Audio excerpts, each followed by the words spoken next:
Bienvenue au débat du dimanche. C'est officiel, la coordination des mouvements de l'Azawad a signé l'accord pour la paix et la réconciliation au Mali.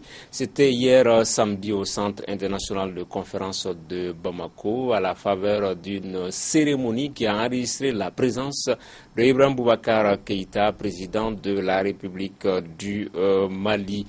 Nous écoutons ici quelques extraits d'interviews, mais le temps juste de rappeler que nos invités aujourd'hui sont M. Gaussou Drabo, journaliste, ancien ministre de la Communication, Alexis Calambri des Échos, Maître Mamadou Ismaël Konaté, avocat, et Serge Daniel, journaliste, écrivain. Nous repartons au Centre international de conférence de Bamako. Nous écoutons quelques extraits. C'était donc hier samedi lors de la signature de l'accord pour la paix et la réconciliation au Mali. Tour à tour, Mamadou Djeri Maïga, Maître Haruna Touré, Ibrahim Boubacar Keïta, que nous écoutons tour à tour ici. Elle naît du respect des engagements qu'a prescrit cette signature, de la bonne foi et de la volonté politique des partis concernés, c'est-à-dire de la bonne volonté du gouvernement malien, de la coordination des mouvements de l'Azawad et de nos frères de la plateforme. Nous demandons aux représentants des Nations Amies, pas Nations Unies, je dis bien les Nations Amies du Mali, venus le secourir, comme jadis nos pères africains le firent en faveur d'autres nations lors des deux grandes guerres, en Indochine, au Vietnam, etc. Nous demandons une égalité de traitement entre les fils et les filles d'un même pays. Hier comme aujourd'hui, je demeure convaincu que nous ne construirons rien de durable si nous ne mettons pas en commun nos intelligences pour définir les contours de notre vivre ensemble afin de tracer les chemins d'un avenir national qui respecte notre diversité dans un Mali uni, prospère et généreux pour tous ses enfants. Chers amis, le peuple du Mali, dans sa totalité, se réjouit aujourd'hui que nous soyons parvenus à un accord au terme d'intenses négociations. Voilà, Alexis Calambri, la coordination des mouvements de l'Azawad, enfin à Bamako. Autour de ce même tableau, souvent les impressions variaient, souvent on y croyait, souvent on n'y croyait pas, mais la CMA était à Bamako ce samedi pour la signature du document. Oui, en fait, on savait que ça allait arriver, mais on ne savait pas le prix qu'il fallait payer pour ça. Et c'est vraiment tout ce qu'il y a à dire pour le mouvement. Ça a pris plus de temps qu'on ne l'espérait. C'est arrivé, il a fallu payer le prix fort pour, mais c'est fait. Okay. Moi, j'ai toujours cru. Je vous prends à témoin, j'ai toujours cru, contrairement à Dame Thiam qui n'est pas là, et il sait pourquoi il n'est pas là. J'ai toujours cru parce qu'à un moment, il faut arrêter. J'ai toujours cru parce que, vous voyez, si vous voyez les dessous des négociations, vous savez qu'à un moment, ça allait se passer. Tout le monde était fatigué à un moment. Et donc, c'était une cérémonie très importante, on va en parler tout à l'heure, mais la première observation, vous avez vu, à la tribune, tout le monde a parlé avec fierté devant le drapeau malien. Justement, Maître Konaté, le fait que tous se soient levés pour l'hymne national, est-ce qu'on peut dire que l'essentiel est sauf, l'essentiel, le caractère républicain, laïque du Mali? Tous ont dit, Monsieur le Président, Monsieur le Premier ministre, le gouvernement du Mali, est-ce que l'essentiel est sauf? Dans les apparences, au moins. Cela paraît évident. Je voulais juste, avant de me lancer dans le sujet, confirmer effectivement que Serge était autour de ce plateau l'un des plus optimistes, curieusement d'ailleurs. Ceci dit, à partir du moment où la guerre était devenue impossible, on ne pouvait envisager que la paix. Et cette perspective nous donne l'impression au moins que hier, il y avait plus de population de Kidal à Bamako que l'inverse. Ceci est un pas. Deuxièmement, le fait que la CMA est signée, et quand on lit à travers le discours de Djeri, on peut se rendre compte aujourd'hui qu'au-delà de tout ce que l'on peut penser, il y a au moins un début de bonne foi. Le discours, la présence et les symboles l'atteste assez suffisamment et je pense qu'on aura l'occasion d'aller en profondeur de ces points. Monsieur le ministre, la cérémonie d'hier, il y avait beaucoup de choses à dire déjà sur la cérémonie, l'émotion, plein de choses. Oui, je crois qu'effectivement, il faut d'abord confirmer que Serge a toujours cru qu'il était optimiste. Je pense que nous partageons son optimisme, mais avec une réserve, c'était de savoir à quel moment toutes les franges de la CMA allaient accepter de reconnaître qu'elles étaient allées suffisamment loin dans la confrontation et que l'heure était venue de conclure un accord. Donc je pense que les représentants les plus raisonnables et les plus modérés étaient à Bamako. Parmi eux, beaucoup s'étaient rendus compte depuis assez longtemps que l'heure de conclure les négociations était arrivée. Il leur fallait gérer, disons, une frange plus intransigeante et plus radicale, mais moins forte en influence qu'eux. Donc c'est heureux qu'on arrive à ce dénouement, parce que ce dénouement est la porte qu'on ouvre pour un avenir quand même qui sera assez compliqué à gérer, mais que je pense la nation malienne a les moyens de faire face.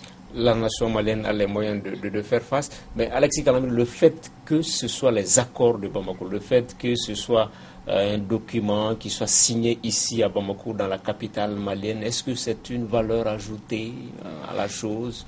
Est-ce que ça tranche avec les autres accords, par exemple? En fait, c'est important que ça soit signé à Bamako parce que, à la limite, c'est ce que tout le monde a réclamé. Ça, au moins, ça nous montre quelque part que c'est nous qui sommes les premiers concernés, que c'est notre affaire.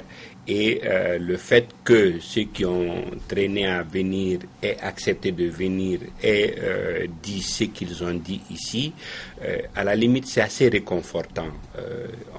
On aura l'occasion de parler tout à l'heure du contenu des documents, mais c'est déjà réconfortant. Si on se met dans la perspective de Bamako, c'était une guerre entre Maliens. Il fallait que la résolution se fasse à partir du Mali, à partir de Bamako. Non. C'était une demande assez insistante du chef de l'État. Je pense qu'il a dit au début, il a dit pendant, il a dit à la fin. Même si au début, on avait l'impression qu'il y avait de la petite résistance en face, je pense que personne n'a remis en cause cette idée-là au regard de ce que la motivation essentielle, c'est qu'il y a un moment où on a suffisamment parlé de nos difficultés à l'extérieur, avec l'appui de la communauté internationale. Il y a un moment, il faut se rendre compte simplement que quand on parle de paix, la paix, la mieux indiquée, c'est celle qui se conclut à la maison. Ceci dit, juste une précision, ce n'est pas parce qu'on a signé, que la CMA a signé hier à Bamako, que l'intitulé de l'accord va signer, c'est toujours les accords d'Alger. Oui, moi, ce que j'aimerais pouvoir dire, c'est d'abord deux observations. La composition de la délégation de la CMA, ça me semble important. Al-Gabas à Guintala, c'est pas quelqu'un qui se déplace comme ça. Parce que, ouais, le fait qu'il soit venu, qu'il était le chef de la délégation, c'est plutôt bon signe pour moi. Mais de l'autre côté, ça veut dire que si vous voulez discuter avec des gens, il faut savoir avec qui discuter. Ils ont Kidal en main aujourd'hui, c'est avec eux qu'il faut discuter. La deuxième observation que je voulais me permettre de faire, c'est de dire que le MNLA médiatique est en train pas de disparaître, mais en train d'être réduit à sa portion la plus congrue, parce que j'ai toujours dit que c'était un mouvement médiatique, et vous avez vu, Al-Gabas, il est quand même du Haut Conseil pour l'unité de l'Azawad. Et j'aimerais terminer par deux ou trois images fortes. Vous avez vu Djeri qui dit, tu parlais de lui, tu l'aimes bien, je sens, il dit, la guerre ne résout pas les problèmes. C'est très fort, ça. Ou le président de la République qui dit Ibrahim, en appelant un rebelle, Al-Gabas, c'était des moments forts. Et moi, j'ai continué à Koulouba parce que j'ai jeûné et j'ai coupé le jeûne là-bas, contrairement à Alexis. Et il y avait d'autres images fortes, c'était de voir, oui, mais je jeûne aujourd'hui encore, et j'ai vu quelque chose de terrible, c'était de voir le président de la République à côté d'Al-Gabas en train de couper le jeûne. C'est vrai, le président de la République à un moment a fait attention à son plat, mais après, la glace s'est rompue. Il y avait de l'émotion. Je suis persuadé que si on laisse les Maliens discuter entre eux, les choses devraient avancer. Monsieur le ministre, est-ce qu'il faut parler d'ère? On parle de nouvelle ère au Mali. Est-ce qu'il faut l'aborder comme ça à partir de la signature? Puisque souvent la paix n'est pas au bout du stylo. On l'a vu à plusieurs reprises. Oui, je voulais mettre peut-être un petit bémol. C'est-à-dire que lors des négociations d'Alger, le délégué du Niger avait fait une remarque assez juste. il avait dit que nous employons très volontiers, en nous adressant les uns aux autres, le qualificatif de frère. Il dit, mais ce qualificatif ne nous a pas empêché d'entrer dans un conflit prolongé, radical. Donc ça veut dire que lorsque certains intérêts sont en jeu, il y a peut-être nos valeurs culturelles qui nous permettent de trouver des solutions, mais ça n'enlève rien à l'âpreté des négociations et à la difficulté de trouver des compromis. Donc il faut vraiment prendre l'instant pour ce qu'il est, un immense soulagement pour nous tous, parce que ça ouvre la voie, comme on l'a dit, vers un momentum nouveau qui peut nous amener d'abord la sécurité, mais il ne faut pas se cacher la difficulté de ce qui arrive. Donc, dire d'emblée qu'il y a une nouvelle ère qui a commencé hier, je pense qu'il y a peut-être la possibilité de construire une nouvelle ère. Et cette nouvelle ère doit être avant tout celle de l'arrêt définitif de ces rébellions récurrentes. Parce que je pense que celle-ci a atteint un niveau tellement grave qu'elle a pratiquement épuisé la capacité de résilience de la nation malienne, et surtout que s'y sont ajoutées des complications avec les agressions terroristes et tout le reste. Donc, plus qu'une nouvelle ère, c'est l'espérance d'une nouvelle ère qui arrive. Justement, c'est le prochain volet qu'on va aborder. Vous avez parlé de rébellions récurrentes au nord. Justement, faut-il faire confiance en la coordination des mouvements de l'Azawad? Nous avons posé la question à M. Sild Ould Ibrahim Sidati, celui-là même qui a apposé sa signature. Nous l'écoutons ici. Nos impressions, vraiment, nous avons de très bonnes impressions. Nous pensons que nous avons ouvert une nouvelle page et une chance pour la paix. Et nous comptons vraiment œuvrer dans ce sens. Nous nous réjouissons vraiment de l'atmosphère combien fraternelle au niveau de la salle. Et nous espérons vraiment continuer ces rapports-là pour que les choses puissent avancer dans le bon sens. Je pense que tout le monde a été clair pour dire que nous voulons mener un dialogue sans armes. Et je pense que c'est notre souhait. C'est notre souhait vraiment que le dialogue puisse se faire sans armes. Voilà, que le dialogue puisse se faire sans armes. Maître Konaté, cette fois-ci, c'est la bonne paix définitive. On y est dedans? Non, c'est que juste à la suite du ministre Drabo, c'est évident que personne n'est naïf, personne n'est dupe. Hier, ce que nous avons signé, c'est la perspective de la paix. Ce n'est pas la paix. La paix, c'est une dynamique, elle se construit sur une période assez longue. Pour qui se rappelle un tout petit peu des protagonistes de la Deuxième Guerre mondiale, la manière dont les gens sont arrivés aujourd'hui à se déchirer, et par la suite, les mêmes gens se sont revus, se sont parlé, ont essayé de concevoir la paix aujourd'hui, nous devons quand même, le monde actuel, qui n'est pas le meilleur, mais nous devons le monde actuel de paix et de liberté, justement à ces processus de négociation. Tout à fait d'accord que cette paix aujourd'hui, on l'a envisagée hier, on la met en perspective demain et après-demain. Mais monsieur le ministre, aujourd'hui est meilleur pour les Maliens psychologiquement parlant que hier et avant-hier. En espérant encore que demain et après-demain sera meilleur.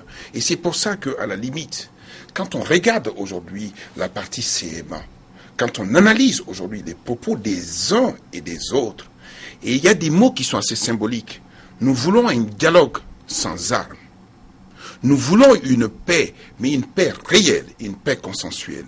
Et nous voulons aujourd'hui avoir le droit d'exister et de vivre dans un pays qui est le nôtre. Ils n'ont pas besoin de trop parler. Leur présence à Bamako, derrière les symboles de l'État malien au plus haut sommet aujourd'hui, je pense qu'aujourd'hui, soyons naïfs un temps soit peu, croyons à cette paix, construisons-la. Alexis Calambri. Oui, la vertu est dans le dialogue. Le fait que tout le monde s'inscrive dans cette dynamique de discussion sans armes, ça ouvre la possibilité à un compromis dynamique. Mais ce qu'il faut, c'est de ne pas relâcher tout de suite, parce que quand on laisse des blancs, ça fait que des frustrations vont naître, parce que n'oublions pas qu'il y a des frustrés. La situation, quand une situation de guerre et de non-droit s'éternise comme nous l'avions sur le terrain, il y a des économies de guerre qui se développent, il y a des économies informelles qui prennent place et que, en tout cas, des intérêts personnels qui n'auront pas intérêt au retour de la paix et qui vont continuer à travailler dans ce sens. Donc il faut vraiment que le processus soit maintenu, qu'il y ait, comme ils l'ont dit, une vraie volonté de part et d'autre d'aller tout de suite aux négociations, de faire en sorte que le rythme soit maintenu. Oui, c'est vrai. Alors moi, je ne connais pas tellement l'auteur, mais quelqu'un disait que les chemins plats sont les plus difficiles à gravir, à parcourir, je pense. C'est maintenant effectivement que le problème commence. Il y a un comité de suivi des accords qui a été mis en place, composé de l'Algérie, de la médiation, des 5 pays membres du Conseil de sécurité, mais je ne pense pas que ce soit ce qui va régler le problème. Je vois 3 choses. Je vois un petit comité de discussion directe entre les belligérants, c'est-à-dire CMA, gouvernement malien. Ce que j'ai vu hier, parce que je savais qu'il y avait déjà des discussions entre les deux par personne interposée, c'est quelque chose de fondamental. Ensuite, dans le nord du Mali, je pense qu'il faut faire 3 choses. La première chose, c'est vraiment de faire la guerre tout de suite et de manière permanente aux trafiquants. Si vous éliminez les trafiquants du jeu, si vous éliminez les islamistes du jeu, le problème, à mon avis, va être réglé. Et puis, il y a ensuite un chronogramme, parce que l'argent, quelque part, est quand même le nerf de la guerre. Si vous n'avez pas de l'argent, vous ne mobilisez pas les fonds pour faire revenir les réfugiés, il n'y aura pas de stabilité. Donc, c'est un ensemble de choses qu'il faut faire de manière concomitante, à mon avis, pour que la paix revienne définitivement dans le nord du Mali. La paix est signée sur le papier, mais sur le terrain encore, ce n'est pas la paix. Monsieur le ministre, on le voit, le véritable défi, ce sera la mise en œuvre de cet accord-là. La mise en œuvre est d'abord dans le secteur le plus délicat, c'est-à-dire celui de la sécurité. Parce que vous savez, je crois qu'autour de cette table, tout le monde connaît l'état d'esprit de nos populations. Nos concitoyens sont vraiment traumatisés par, disons, la montée de l'insécurité et même par la diversification des formes d'attaque. Donc, et c'est pour ça qu'ils saluent la conclusion de l'accord de paix, parce que c'est l'espérance de voir cesser cette spirale infernale. Donc, et je crois que beaucoup de Maliens vont regarder les premiers pas de la mise en œuvre de l'accord par la montée de la sécurité. Et cette montée de la sécurité doit se ressentir tout d'abord au nord du pays. Et elle va être, disons, concrétisée par le travail en commun des forces armées et de la sécurité malienne et les éléments des anciennes rébellions. Donc je crois que le premier signe concret, rassurant, à donner à toute la majorité silencieuse des Maliens sur les chances d'aller de manière progressive mais régulière sur le chemin de la paix, c'est effectivement que cette coopération sécuritaire produise ses premiers fruits. Et je rejoins ce que Serge a dit, les ennemis sont identifiés, les périls sont identifiés, il faut savoir montrer une volonté commune de les combattre. Est-ce qu'il n'y a pas aussi le risque, monsieur le ministre, que la CMA qui a signé hier à Bamako soit doublée par d'autres forces présentes au nord qui détiendraient des armes qui soient peut-être militairement plus supérieures que la CMA? Est-ce que ce n'est pas une menace aussi?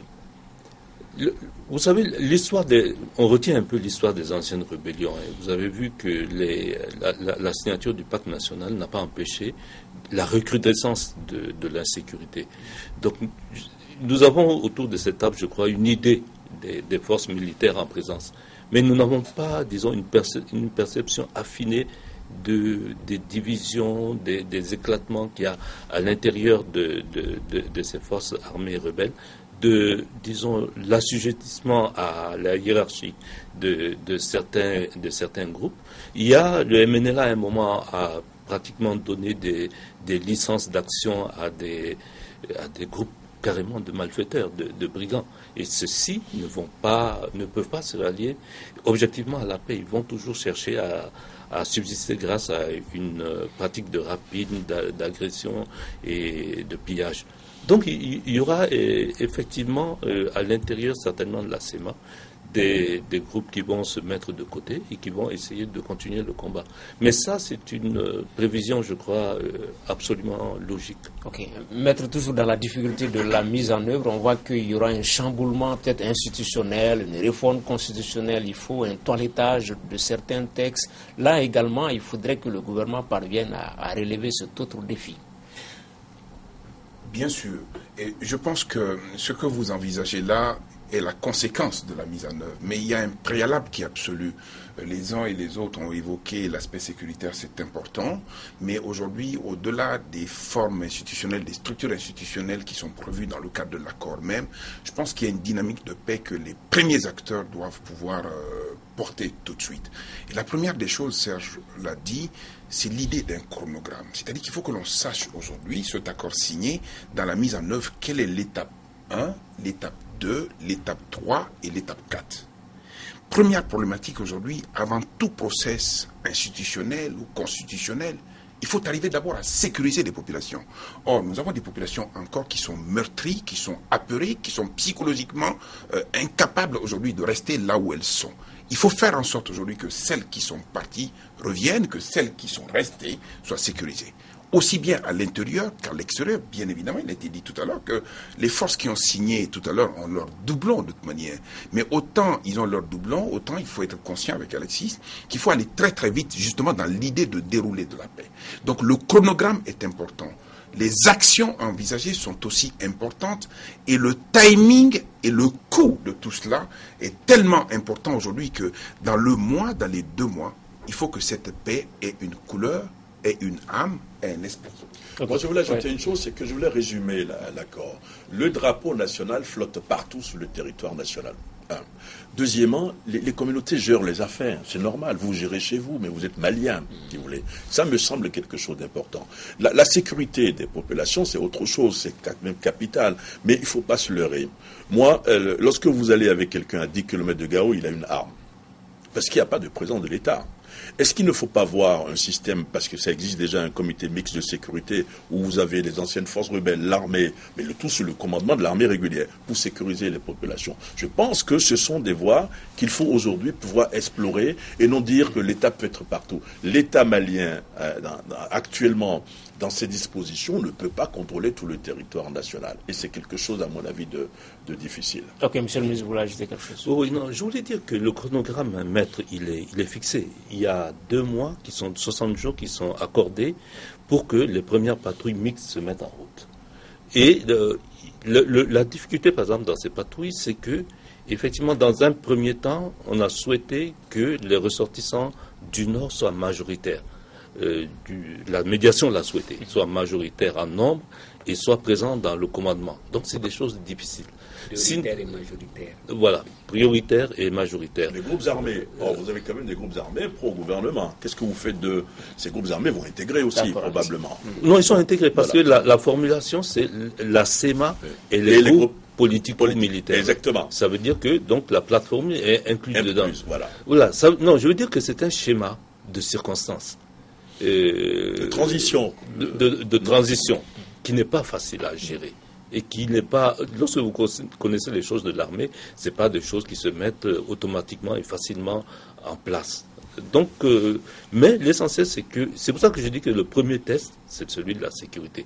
Parce que si on commence par une matière aussi délicate que celle-là, faire travailler ensemble des gens qui se sont combattus et les mettre dans une mission de sécurisation des populations, qui est une mission essentielle, c'est un pas extrêmement important. Alexis Calambi. Je voudrais dire qu'il y a un devoir d'explication. C'est pourquoi je disais qu'il ne faut pas laisser de blanc tout de suite, parce qu'il y a je disais au début que nous avons dû payer le prix fort, parce qu'il a fallu lever les mandats, il a fallu, à la limite, je crois qu'on a libéré ou on a envoyé... On va même parler de la question périmètre avec impunité dans la dernière partie de l'émission. Je pense qu'il y a, pour cet aspect de sécurité, il y a des gens qui se sont battus, qui vont être appelés à travailler ensemble. Donc, je pense qu'il y a toute une stratégie à mettre en place pour que les gens puissent se parler, accepter, comprendre les choses. Ok, oui, Maître Konaté. Juste un point, toujours dans le sillage du ministre Drago, le chronogramme est connu. Vous êtes beaucoup dans son sillage aujourd'hui. Le chronogramme est connu. Le chronogramme, ne l'écoutez pas souvent. Le chronogramme est connu, c'est celui qui est théorique, monsieur le ministre. C'est celui qui a été signé pendant que les deux étaient en face en Algérie. Mais dans la pratique, il faut toujours ramener ça à la réalité concrète. On prévoit 60 jours, peut-être qu'il en faut 58 ou il en faut 68 par exemple. Deuxièmement, dans les actions, il faut les ramener parce que dès le lendemain de la signature, ce qui a été prévu peut varier en plus ou en moins demain. On aura l'occasion d'en parler. Mais la question des mandats, ça pose la question de la justice. Ça pose la question de l'impunité. Oui, on va en parler. Je veux pas. Alors, c'est là-dessus que je parlais de chronogramme, à la limite de révision du chronogramme pour le ramener aujourd'hui à des choses très, très précises et très concrètes. J'en parlerai tout à l'heure. Oui, par rapport à ce qui se passe aujourd'hui au Mali, Alexis, moi, je vois un peu ce qui s'est passé au Soudan, au Sud-Soudan. À un moment, on a obligé le gouvernement de Khartoum à prendre des engagements, les Nations Unies. À partir d'un certain moment, on dit, bon, puisque vous ne parvenez pas à respecter vos engagements, laissez-les créer leur État au Sud. Et ça a été le Sud-Soudan. C'est vrai, il ne faut pas gâcher la très belle cérémonie d'hier et tout, mais au Mali, les engagements, ils sont tels qu'à partir d'un certain moment, on se pose la question, est-ce que le gouvernement malien pourra, et s'il ne parvient pas, peut-être qu'est-ce qui peut advenir? En tout cas, actuellement, on a en main toutes les cartes. En ce sens que, à la limite, sans que certains sortent du bois, on sait qui était derrière qui.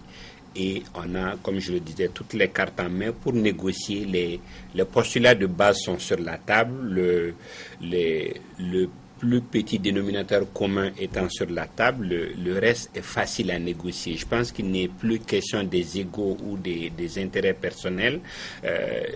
Non, je pense qu'il n'y a pas ce syndrome dans le cas malien parce que c'est pas la première crise qu'on connaît. C'est vrai, cette fois-ci, on allait un peu plus loin, mais on a les atouts. Oui, monsieur le ministre. Oui, non, je voulais un peu renforcer ce que Alexis dit. C'est-à-dire que, fondamentalement, il n'y a pas trop d'inquiétude sur le chronogramme. Comme l'a fait remarquer Maître Konaté, il est même possible que, il soit exécuté avant terme sur la partie sécuritaire. Il y a également, vous avez mis, l'accord met sous la responsabilité, sous l'autorité, je m'excuse, du président de la République, des opérations très délicates comme le DDR et comme l'intégration. Donc ça veut dire qu'il y aura une animation politique à un très haut niveau de processus très compliqués. Donc de ce côté également, il y a des précautions qui sont prises. Maintenant, pour rejoindre une toute petite réflexion, nous sommes quand même différents du Soudan. Parce que le Soudan, vous savez, et ça se voit dans le cas du Soudan du Sud, il n'y a pas de tradition de négociation politique. Ok, c'est la guerre. Voilà. Qu'est-ce que la classe politique pense de cette signature? Nous avons tendu notre micro à deux leaders, le docteur Omar Mariko et Soumaïla Cissé, que nous écoutons. C'est un jour d'espoir qui est créé. On ne va pas gâcher la fête. Mais il est évident qu'il y a encore beaucoup de défis à relever. Il faut recréer la confiance. Il faut que la réconciliation soit effective. Il faut que les mécanismes qui vont être mis en place soient des mécanismes qui peuvent vraiment amener l'unité dans le pays. Il faut surtout que tout ça se fasse sur un fond de justice et d'équité. Il est important de ne pas donner la prime au crime, de ne pas donner une prime au crime de guerre, de ne pas donner une prime au crime contre l'humanité. Les responsabilités doivent certainement être situées pour que les mauvaises graines ne prospèrent pas et que les mauvaises graines ne servent pas d'exemple pour le futur. Je suis resté le même parce que pour moi, ce qui est fondamental, c'est que les Maliens se retrouvent et qu'il y ait un vrai dialogue entre les Maliens. Je l'ai toujours dit, je dis pour l'instant, pour moi, ces accords, tout ça, ce n'est pas encore le dialogue. Parce que c'est un processus de rassemblement. Et dès qu'il y a le rassemblement, maintenant le vrai dialogue va commencer et les vraies choses vont être abordées. Mais aujourd'hui, mes pensées vont beaucoup plus, honnêtement, vers ceux qui sont morts. Vers tous ces gens qui ont été tués innocemment, ces militaires. Et même ceux qui prétendent être des rebelles, ou ces rebelles, c'est des Maliens. Je pense que le jour où nous pourrons faire ce que j'appelle le décompte macabre, c'est ce jour-là que des responsabilités, sans avoir désigné qui que ce soit, vont être situées. Chacun aura honte ce jour-là ou fier de ce qu'il a été dans cette République-là. Voilà, Maître Konaté, la classe politique, de part et d'autre, il semble y avoir un satisfecit, même s'il y a des observations, quelques petites réserves. Peut-être c'est important qu'on fasse corps, que l'ensemble de la nation, la classe politique fasse corps, peut-être derrière cet accord-là. C'est important pour la suite. Pour qui connaît les deux personnalités politiques qui sont passées, pour qui connaît les distances qu'il y a d'un point de vue idéologique, d'un point de vue politique entre ces deux, et à les entendre aujourd'hui, moi je ne sens aucune espèce de différence. Ça veut dire que le sujet Nord aujourd'hui n'est pas un sujet politique. C'est d'abord un sujet patriotique, un sujet national. Au-delà des contingences politiques, les uns et les autres doivent se retrouver aujourd'hui. Bien évidemment, l'opposition politique est incarnée par le président Soumaïla Cissé que nous avons écouté aujourd'hui. Et d'ailleurs, si j'étais un politique, j'aurais parlé exactement comme lui pour dire simplement que ce sujet-là aujourd'hui ne doit pas nous mettre dans des contingences assez difficiles. Ce que réclame l'opposition, c'est la veille. Ce que réclame l'opposition, c'est la participation. Ce que réclame l'opposition, c'est l'échange sur ce sujet. Et je pense que le président de la République doit l'entendre et bien l'entendre, de manière à ce que, au moins sur ce sujet-là, les deux partis politiques, opposition et majorité, puissent éventuellement être capables aujourd'hui de nous incarner un Mali nouveau. Monsieur le ministre, la partition de la classe politique ou de la société civile, elle peut être quoi dans ce genre de situation en termes d'accompagnement? Non, je pense que je vais récupérer le mot de maître parce qu'il n'y a pas meilleur, c'est le mot veille. C'est-à-dire nous recherchons la même chose, nous espérons la même chose. Il y aura, l'opposition aura de toute évidence un œil plus critique sur le déroulé de toutes les opérations. Il aura un œil beaucoup plus critique, il aura un œil très critique également sur la manière, les progrès qui seront réalisés. Et il faudra effectivement l'entendre parce que nous sommes dans une phase qui sera tellement cruciale qu'il est utile de prendre tous les signaux d'alarme qui vont résonner, maintenant de les trier et de voir ce qu'on peut rectifier en fonction. Oui, Alexis, Serge. Oui, non, ce qui était important, c'est la classe politique à un moment qui s'est sentie marginalisée, qui avec l'arrivée du Premier ministre Modibo Keïta, qui quand même a des rencontres régulières pour être informé de ce qui se passe et qui adhère. Je pense qu'on a un niveau où effectivement ça doit sortir des sujets politiques. Le Nord n'est pas un thème politique porteur. Il faut vraiment que tout le monde adhère, qu'on puisse avoir un consensus autour. Okay. Je souriais tout à l'heure, mais je vais quand même parler. Vous m'en voulez un peu. Non, je souriais tout à l'heure parce que sur vos images, Soumaïla Cissé a rajeuni alors qu'Ouma Mariko a vieilli. Bon, mais ils disent les mêmes choses. Ils disent les mêmes choses et c'est important. Ce que je voulais dire rapidement, c'est que le gouvernement ne doit pas gérer cette affaire dans l'opacité. Oui. C'est-à-dire que là, il n'y a pas d'opposition, il n'y a pas de majorité, il n'y a pas de centriste. C'est une affaire nationale. Il vaut mieux associer tout le monde à cette affaire. Vous l'avez dit tout à l'heure, le Premier ministre fait d'énormes et d'immenses efforts. Mais il ne faut pas s'arrêter là. Moi, je vous verrais bien un consensus politique, un comité, pas de réflexion, mais un groupe. On va voir l'opposition, les centristes, la majorité, sur cette question-là, parce que c'est une question nationale. Oui, mais Maître Konaté, tout cela, on a l'impression se fait au détriment de la justice. Il semble y avoir une culture de l'impunité. Montesquieu se serait peut-être retourné dans sa tombe tellement que le judiciaire au Mali est en train de se faire malmener par les politiques, l'exécutif. On lève des mandats d'arrêt. Il y a eu une première vague, une deuxième vague. Wadoussen qui a abattu un surveillant pénitentiaire, Kola Sofara, a été libéré. La paix rime-t-elle avec la culture de l'impunité? J'ai envie de prendre mon air le plus grave pour parler, mais j'ai pas envie non plus de donner l'air de menacer qui que ce soit ou quoi que ce soit. En tout cas, pas moi. Et je pense que, oui, Serge est dans mon orbite, il n'est pas dans mon sillage, il est dans mon orbite, il comprendra. C'est ça le problème, et je pense que l'exécutif, parce que c'est l'exécutif qui est en cause, jusqu'à présent n'a pas compris qu'on ne peut construire aucune paix sans préalablement mettre la justice en place. Et dans ce genre de schéma, il y a plusieurs formes de justice. Vous avez entendu parler de justice transitionnelle. Ouais. C'est de faire en sorte aujourd'hui que le regard de la justice de droit commun ne soit pas uniquement à identifier une personne comme étant coupable ou responsable et à lui appliquer la loi, excusez-moi du terme, le plus bêtement du monde. On est dans un processus où ce dont vous plaignez aujourd'hui, l'autre aussi en face peut se plaindre. Vous plaignez de mort, il y en a autant de l'autre côté. Vous vous plaignez de blessés, il y en a autant de l'autre côté. La grandeur d'âme d'un état de droit aujourd'hui avant toute chose, toute action allant dans le sens de la liberté des personnes qui sont susceptibles d'être mises en cause, il faut préalablement que l'on puisse penser les plaies d'une part. Il faut aller d'abord vers les victimes avant d'aller vers les bourreaux ou les mises en cause à ce niveau.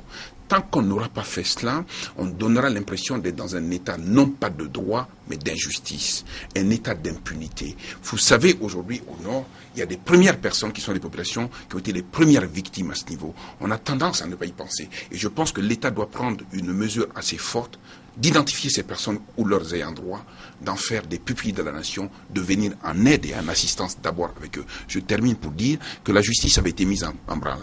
La justice internationale notamment. Je ne sais pas jusqu'où on en est aujourd'hui. De ce point de vue-là, il faut que les autorités judiciaires donnent également leurs opinions. Alexis Kalambi. Surtout, ce qui met mal à l'aise, effectivement, on a l'impression qu'il y a beaucoup de choses qui se font, disons, au détriment de la justice, mais sans débat. C'est à la limite au détour de conversation qu'on apprend qu'il y a des mandats qui sont levés, qu'il y a des gens qui sont élargis. Je pense qu'il faut vraiment tout mettre à plat, dire qu'est-ce qu'il faut pour ça. Je pense qu'il y a des décisions qui sont tellement graves que ça ne doit pas être prise à des niveaux que je ne déconsidère pas, mais qui ne peut pas être représentatif de la nation. C'est vrai, pour la paix, il faut payer le prix. Je refuse de croire, Alexis, qu'on va amnistier un jour ceux qui ont fait, par exemple, à Guelok. C'est impensable, puisqu'il y a des gens qui ont revendiqué le massacre d'Aguelok. Il y a 2 semaines, on ne peut pas aussi amnistier ceux qui ont égorgé des préfets. C'est impossible. Ouais. On ne peut pas le faire. Il y a 2 semaines, je crois, dans la région dans Songo, vous avez des civils qui ont été abattus. C'est impensable de croire que demain on va amnistier facilement comme ça les gens. Il y a le préfet, le chef, 2 militaires à Gundam récemment qui ont été abattus. Il y avait leur enfant, un enfant de 5 ans qui a été abattu. Je refuse de croire que le gouvernement malien va.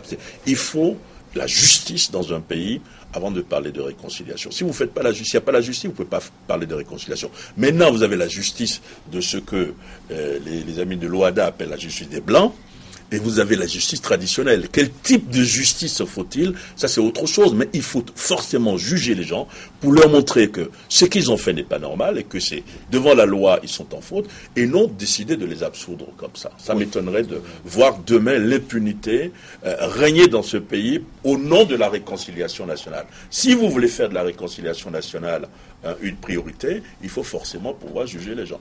Monsieur le ministre, sur la question. La justice de l'ordre, c'est la justice des affaires. Oui, pardon. Oui, moi je pense qu'il y a un mot qui est important également, c'est le mot vérité. Parce que il faut rétablir la réalité de certains faits, situer la gravité de certains faits et identifier les acteurs. C'est même la première chose, je crois que c'est la première démarche même que l'Afrique du Sud avait faite lorsqu'elle est sortie d'une étape douloureuse de son histoire. Et ensuite aller vers la justice. Parce que Serge l'a dit, il y a des, je crois, a voulu le souligner aussi, il y a des choses qui se pardonnent, il y a des choses qui ne se pardonnent pas du tout. Et il faut effectivement que les populations aient d'abord les faits devant elles et ensuite constatent le traitement qui est accordé à ces faits. Il y a la volonté, toutes les parties ont demandé qu'il y ait des enquêtes et que des responsabilités soient situées, aussi bien le gouvernement malien que les mouvements rebelles. Il y a une commission qui doit être mise en place sur la vérité, la justice et la réconciliation, qui aura une tâche extrêmement difficile parce qu'effectivement, elle doit faire ce que Serge et Maître Konaté ont souligné, et Alexis, c'est qu'effectivement, situer l'impardonnable et lui faire appliquer la justice. Et justement, Monsieur le ministre, si on part avec cette logique, est-ce que dans cette commission, il ne faudrait pas enlever les mots vérité, justice? Si on lève des mandats à tour de bras, peut-être ce sera une commission dialogue, réconciliation tout simplement. Mais les mots vérité, justice, on a l'impression qu'ils n'auront pas leur place. Non, je pense que vous avez vu les Rwandais, je crois, ont trouvé des mécanismes. Ils avaient mis en place les gachacha qui répondaient à leur culture. Je pense que il faut la justice. Et rien ne peut se construire sans la justice parce que dans tous les cas, il y a des vraies victimes. Ça ne peut pas passer par perte et profit. Il faut la justice. Maintenant, les conditions, les mécanismes et tout le reste va se discuter. Même la réconciliation ne peut pas se faire sans justice. Mais il y a une commission vérité qui en panne pour le moment. Non, c'est pas encore en place. C'est pas encore en place, ça c'est le rôle du président de la République. Ça doit être restructuré puisque la CMA doit intégrer... Ça c'est le rôle du président de la République. Non, elle n'est pas composée. Hier, dans son adresse à la nation, si on peut le dire ainsi, je pense qu'il a dit aux acteurs de la CMA qu'il les attend pour mettre ça en place. C'est des coups politiques que de lever des mandats aujourd'hui. On pense rendre service, on ne rend aucun service. Même pas aux personnes qui sont bénéficiaires de la levée des mandats aujourd'hui. Parce que la justice nationale peut vous relâcher là où vous pouvez être recherché par la justice internationale. Et la justice internationale dans cette affaire-là, elle est presque aussi importante que la justice nationale. Moi, je pense aujourd'hui que ça ne sert à rien de se presser. On peut aujourd'hui élargir un certain nombre de gens sans pour autant, à la limite, toucher à la dynamique de justice qui est en place. Et monsieur le ministre l'a dit, je reprends le mot, il y a des situations qui sont impardonnables. Il y a des situations qui sont inacceptables. Il y a des situations qui, du point de vue de la mémoire aujourd'hui, ne doivent pas être balayées. Les gachacha, ça commençait plus par une dynamique de gens qui viennent spontanément vers des structures se repentir. On est loin de cela. Comment voulez-vous aujourd'hui, lorsque votre père a été assassiné par le voisin d'en face, et que du jour au lendemain, au nom de la paix, on se retrouve dans une situation où il ne faut même plus parler de ce père, parce qu'il aura disparu, il y a un souci. Ok. Au titre donc de ces drames qui sont difficiles à oublier, à pardonner, les événements d'Aguelog et puis ceux de Kidal où des préfets ont été lâchement égorgés. Ainsi prend fin ce numéro du débat du dimanche. Merci de l'avoir suivi. Nos invités étaient Gaussou Drabo, journaliste, ancien ministre de la Communication du Mali, Alexis Kalambri des Échos, Maître Mamadou Ismaël Konaté, avocat, et Serge Daniel, journaliste écrivain. Merci de l'avoir suivi. À dimanche prochain pour un autre débat.